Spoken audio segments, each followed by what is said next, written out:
ilé iṣẹ́ kan wà tó máa ń gbóhùn sáfẹ́fẹ́ ilé iṣẹ́ kan wà tó máa ń gbóhùn sáfẹ́fẹ́ Owutu FM Ìkòròdú náà kalẹ̀ sí bẹ́ẹ̀ bá fẹ́ polówó ọjà ẹ lọ bá mi rí wọn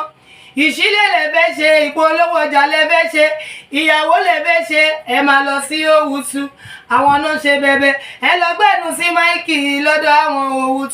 Owutu ṣe bẹ̀bẹ̀ ìgbólóhùn ni wọ́n wà nílùú Ìkòròdú ó yẹ má yí kúrò bẹ́ẹ̀ yẹn bá mi bàbá mi ẹ̀gbọ́n mi àbúrò mi Owutu FM ní kẹ́ máa gbọ́ ní gbogbo ìgbà iléeṣẹ́ kan àrà ọ̀tọ̀ tí wọ́n ń gbóhùn sáfẹ́fẹ́ gbogbo nǹkan yóò fẹ́ ṣe ẹ lọ bá wọn wọ́n pẹ́ fẹ́ polówó ọjà ní ẹ fẹ́ tajà ní ẹ fẹ́ bá wọn dòwò pọ̀ ní lóríṣiríṣi ní ìṣílẹ̀ ní ilẹ̀ lẹ́fẹ́ tà ní kódà tó bá rẹ̀ yín jẹ ẹ máa bọ̀ Owutu FM kẹ́ wá gbẹnu sí máa thank you very much Owutu ni o. gbogbo àwọn ọmọ Nàìjíríà nílé lóko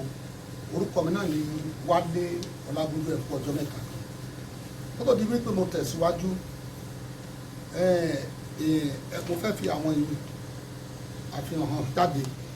èmi ni eléyìí láàrin this is Wálé Ọlágúnjú ìdí tí mo fẹ́ fi hàn ní pé kó bá lè ní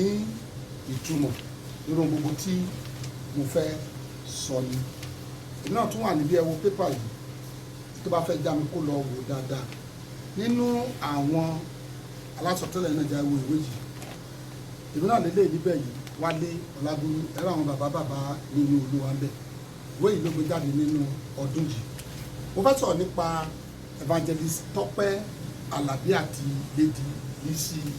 Anjorin nípa gbogbo nǹkan tó ń lọ ní orílẹ̀-èdè Nàìjíríà mo ní interest nínú ẹ̀ nípa ìdí kan tàbí kejì ìdí kejì ni wípé Lady Tope Alabi nígbà tó wà ní Àkúrẹ́ tó wà nínú ẹgbẹ́ ìpìlẹ̀ rere ẹni tó jẹ́ ọ̀gá àwọn tó ń darí eré yẹn nígbà yẹn Adélabú ọmọ ìlú mi nílùú Gbàrà Òkèlè ìgbà náà ni mo ti ní interest nípa Tope Alabi tó ti ń ṣeré ó ṣeré ìrètí àti bẹ́ẹ̀ bẹ́ẹ̀ lọ kó tó di pé mú fún àti Èkó kó tó di pé Adélabú mú sí ìlú Gbàrà tó ń ṣiṣẹ́ Olúwa lọ́wọ́lọ́wọ́ yìí bá Adélabú yìí tó jẹ́ olórí wọn gbà yẹn classmate àbúrò mi ní Anglican Grammar School ìlú Gbàrà Òkèlè kí ló fẹ́ sọ ni wípé Sister Tope Alabi ń tẹ́ ṣe yóò kù díẹ̀ káàtó olórin ẹ̀mí ni yín ẹ̀yin ni mílíọ̀tà ayé ń wò orin tẹ́ ń kọ láti gba ọkàn láti gba ẹ̀mí là ní káwá tẹ̀ wá ní Lizzy Anjorin ní nǹkan kan sí yín tàbí ẹgbọ́n nǹkan kan àbí nǹkan kan ló ṣẹlẹ̀ tẹ́yìn ò fẹ́ fi sọ kalẹ̀ that is not the way to do it ẹ jẹ́ ká gbé báyìí ọmọ yìí lòun ṣe birthday ó fẹ́ dúpẹ́ lọ́wọ́ Ọlọ́run ó kó àwọn ènìyàn jọ wọ́n ní ìfẹ́ yín èmi bí ní pé Lady Anjorin ó ní ìfẹ́ yín ní àwọn kan àwọn fẹ́ ṣe surprise wọ́n dẹ̀ gbé yín wá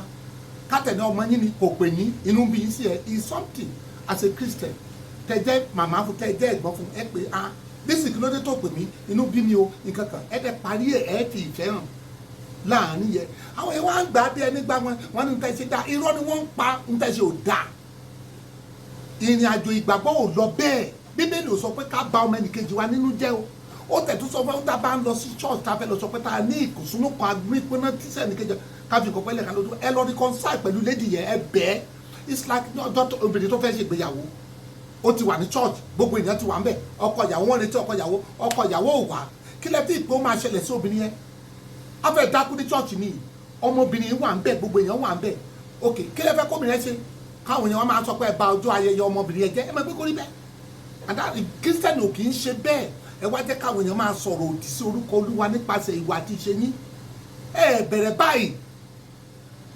Sister Tope Alabi ẹ ti change I can categorically tell you èmi ò mú yín try ó jẹ́ kí n kọ́kọ́ ṣe introduction ẹ ti change kì í ṣe bá ṣe mọ̀ yín ní bẹ̀rẹ̀ ní ẹ padà sẹ́sẹ̀ àrọ̀ ìgbà tẹ̀mí ń fọ́lò yín born again sister ní tẹ̀mí ń fi yín yangàn tẹ̀mí lọ sọ pé born again sister ní kí ló wá dé ẹ gba ìfẹ́kùfẹ́ ara ìgbéraga ìjọra ẹni lójú láyè nínú ayé yín I'm not condemning you ẹ padà sọ́dọ̀ Jésù bàbá yín ká ìwò ìpínlẹ̀ ẹ̀yin náà pẹ̀lú aláṣeyọrí wọ́n sọ̀rọ̀ ẹ̀yin náà lẹ́ sọ pé mo dẹ́bọ̀ kò ní bẹ́ẹ̀ bẹ̀rẹ̀ báyìí ewu ìgbà ìrọ̀rùn lélẹ́yìí o èmi ò condemn yín o but ẹ lọ wò ó dáadáa ewu ìgbà ìrọ̀rùn lóde yìí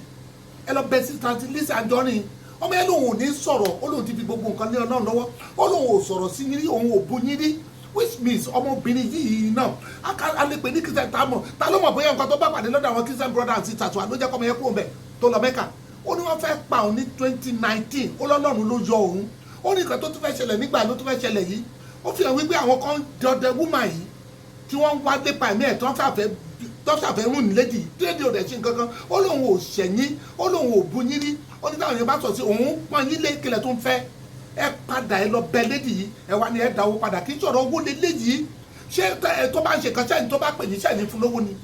nígbà tí ìṣúná fún mọ́nì ẹ lọ bá ẹ pè bí ọmọ bí kìrìsìtẹ́nì tẹ́yìn náà jó lórí ẹ̀mí tẹ́yìn jèrè ọkàn fún Jésù wá àbúrò mi ò bá ẹja má bínú nǹkan báyìí kó bá ní kẹ́dẹ̀ parí ẹ̀ nílé kẹ́dẹ̀ jáde gbogbo wúrewúre táwọn èèyàn sọ lórí social media kó dẹ̀ stop ẹ̀ ẹ má jẹ́ kí ẹgbẹ́ ayé yín káwọn èèyàn máa sọ̀rọ̀ òdì sí Ọlọ́run nípasẹ̀ ìwà àti ìṣe ni mo bẹ̀ yín ni o Sister Lizzy mo bẹ̀ yín olórúkọ jẹ́ ọwọ́ ayé ò ní ká yín ọwọ́ ọ̀tá ò ní ká gbé wa tó lẹ́mìí yín ẹ̀mí wọn náà ni wọ́n fi di Sister Tope Alabi ẹ lọ bẹ obìnrin ẹ lọ bá bí ìgbà téèyàn fẹ́ bá ọjọ́ ayẹyẹ ẹ̀jẹ̀ ni kò dáa kírísítẹ́nì ò kì í ṣe bẹ́ẹ̀ ọmọ Ọlọ́run ni ẹ́ táwa mọ̀ bẹ́ẹ̀ ẹ jọ̀ọ́ Olúwa yóò wà pẹ̀lú yín o ó dìgbà kan.